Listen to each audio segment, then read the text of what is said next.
I believe Senator Cassidy's amendment on dyslexia is next. Yes, amendment number 1. Senator Cassidy. Thank you, Mr. Chairman. I offer this amendment as both a senator and as a parent. My youngest daughter is dyslexic, but by the way, 18% of us in this room are dyslexic, and it affects its genetics, so your child and your grandchild would also be affected. And it's a little touching when Senator Mikulski speaks about how isn't it tragic that we think of poorer kids being less able and maybe even being called dumb. Kids who are dyslexic are called dumb. Even though that their IQ is as high as anyone else's. Just a couple points I think are important. Dyslexia impacts every nationality, gender, socioeconomic group, ethnicity, and culture. Some doubt it's a true diagnosis, is why I emphasize this. And because of this, I'll also mention that scientific progress over the last 3 decades has scientific proof, including by imaging studies and other things that establish dyslexia's validity as a specific entity. And I'll go on to say that in science, replication of studies is what establishes something as being valid. And around the world, the gold standard has been of brain imaging studies which find a neural signature of dyslexia. It is an entity. So, that said, this amendment is a step forward to ensure that educators have the tools and training they need and rarely receive to help children whose needs often go overlooked in early elementary years, about getting children with specific learning disabilities the right services as early as possible to ensure they achieve academic success. Too often, the possibility that a child is dyslexic is ignored until in 4th grade they suddenly can't read, and again, once more, they are said to be stupid and held back when actually they are bright, but just read differently. We hope to transform these students into those who see themselves as learners and who look to the future with optimism as opposed to a sense of dread. This amendment is simply an allowable, I emphasize allowable, use of Title II Part A funds. States and local school districts decide how best to use their professional development funding. This amendment does not set a new precedent in federal law. There are other federal laws specifically mentioning dyslexia.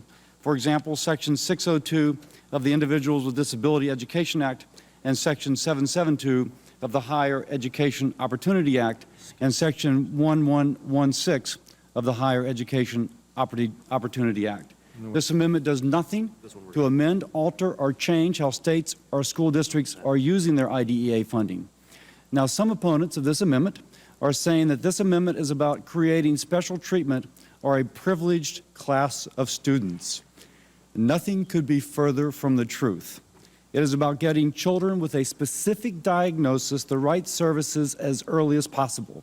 Those who have family members with dyslexia, does anyone really think that a child with dyslexia who struggles to read, write, and spell through no fault of their own feels privileged? The irony is palpable.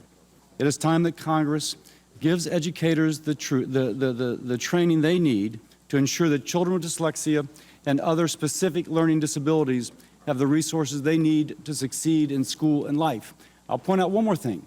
If you're from a wealthy family, you take your child out of the public school, you pay $10,000 to $50,000 a year in tuition, and you have your child's needs met. This is not about that wealthy family who can pay that tuition.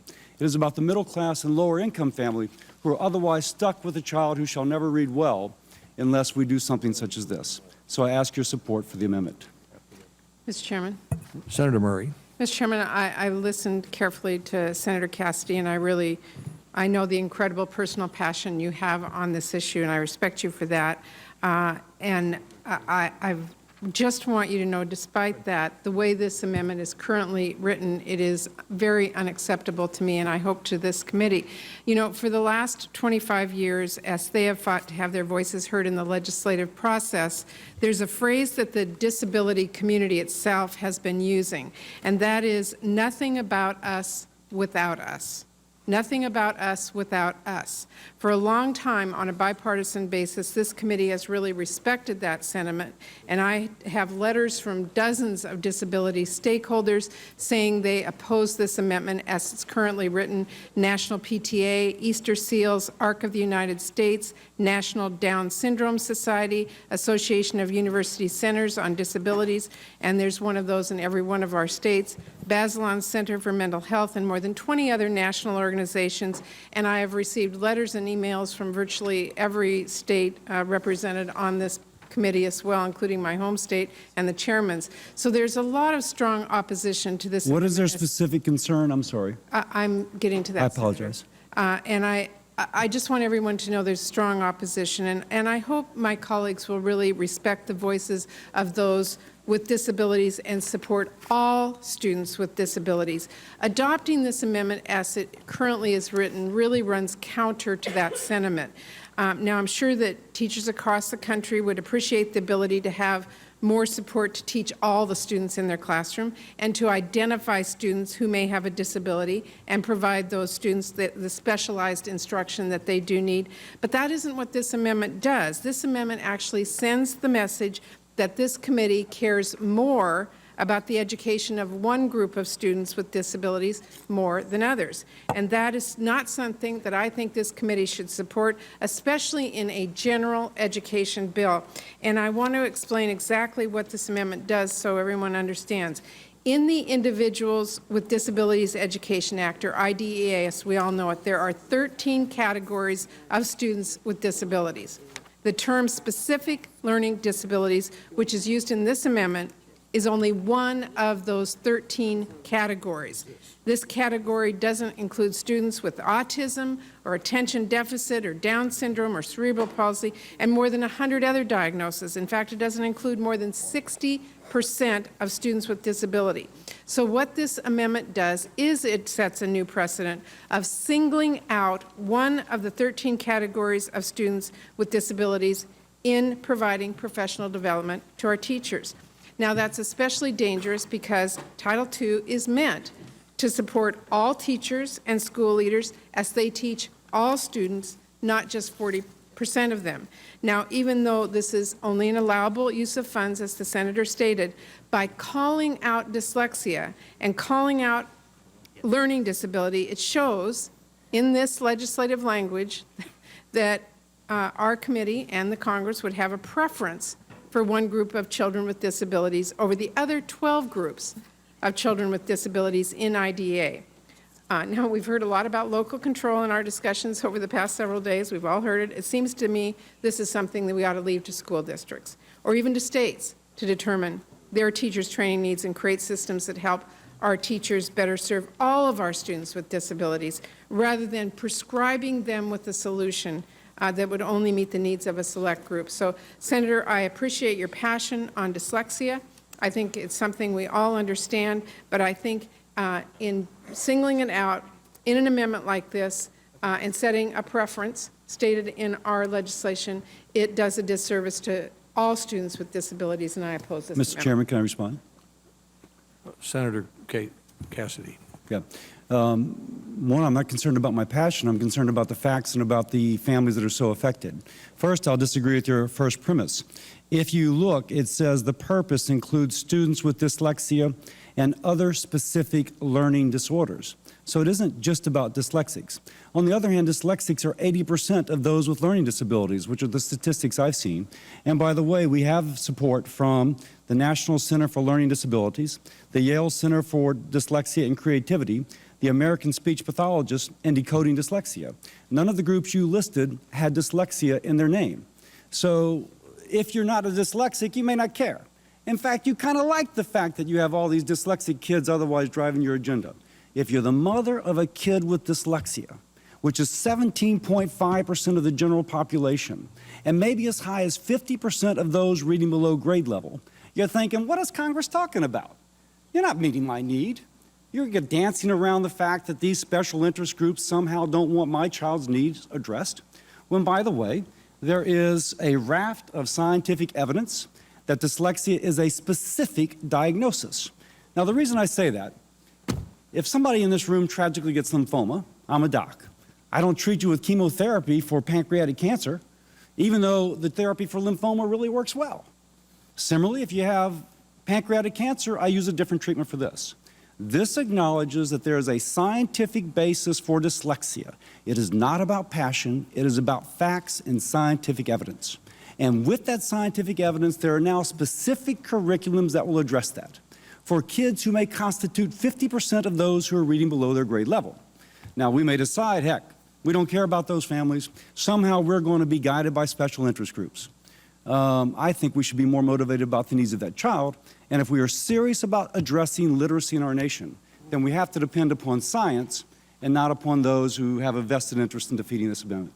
Mr. Chairman, Senator Whitehouse. if I could respond, because I'm hearing the same thing that Senator Murray is hearing from groups in my home state, and it's not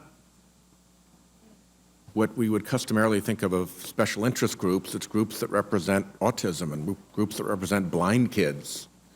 And what I'm hearing from them is that we have a pool of money that we set aside to support kids with disabilities. And that for years there's been effectively a truce among all the different types of disabilities that they're not going to try to put one another first, and they're just going to try to grow the amount of disabilities funding that is there. And what's different, I'm told, about your amendment is that it doesn't just allow funds to be used for dyslexia,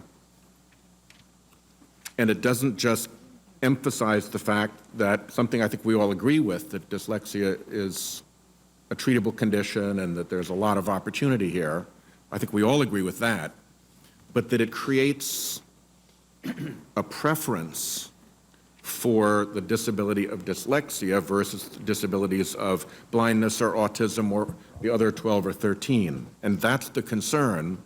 And if that is accurate, then what we risk doing is creating an opening in which now every group has to come in and fight for itself, and we're going to spend an enormous amount of time, having broken that truce, having to referee among all these different groups for whom there will be advocates just as articulate and passionate as you, and who are representing kids that have very significant disabilities like dyslexia. And so to the extent that we can unwind that piece of it, I would like to support it. But while I'm hearing that what this does is throw the golden apple of discord into what is now a community that supports one another, I face the same problem that Senator Murray faced. And again, if I may respond to that. Senator Cassidy, and then I think what I'd like to ask the senators to do is, we have one more amendment I'd like to deal with. I believe Senator Casey wants to offer and withdraw an amendment. That would be our last amendment that we will consider this morning on Title II, and then so we'll move right, as soon as Senator Casey finishes, we'll move immediately to voting and try to finish voting on Title II this morning. That's deferring a couple of Title II amendments until this afternoon, which are being worked on among senators. Senator Cassidy. I'll just point out once more, Senator Whitehouse, it is dyslexia and other specific learning disorders. And it is an allowable use, it is not a mandated use. But dyslexia has been ignored. If there's been a truce, dyslexia has been ignored. There are, of all the charter schools in the United States of America, how many specialize in a condition which affects 20%? 3. There are 3 charter schools in the United States of America addressing the needs of dyslexics. Now, if there has been a truce, it is a truce which has left 20% of our children lacking. That's a hell of a truce. And if it's 80% of the kids with learning disorders have dyslexia, my gosh. By the way, I'll point out, there's an Autism Cares Act with over $1 billion in appropriations signed into law last year. This isn't novel that we specify a condition. We did it with Autism Cares. Appropriate, because kids with autism have special needs. Similarly, we got 20% of the population, which includes somebody sitting at this table. And your children and your grandchildren, but you're wealthy enough to address their needs. We're about those who are not. I ask for. Thank you, Senator Cassidy. Senator Murray, and then we'll move to Yeah, Senator just Casey. As I said earlier, and as Senator Whitehouse so eloquently stated, for the last 25 years, the disability community really has fought to have their voices heard in the legislative process, and it's their phrase, "Nothing about us without us." And I think that we've respected that for a long time, and I hope that we continue to do. Senator, I understand your passion again on this, and you only need to strike one phrase in your amendment, the quote, "children with dyslexia and other specific learning disabilities," and replace it with "children with disabilities." I'd be happy to work with you to make that change in this, and I think it would be acceptable to all of us on this committee. I thank you for the offer, but on behalf of those 17.5% of children who are currently not having their needs met with 3 charter schools in the nation, I respectfully ask, I will respectfully decline. Thank you, Senator Murray, Senator Cassidy. Why don't we set aside the Cassidy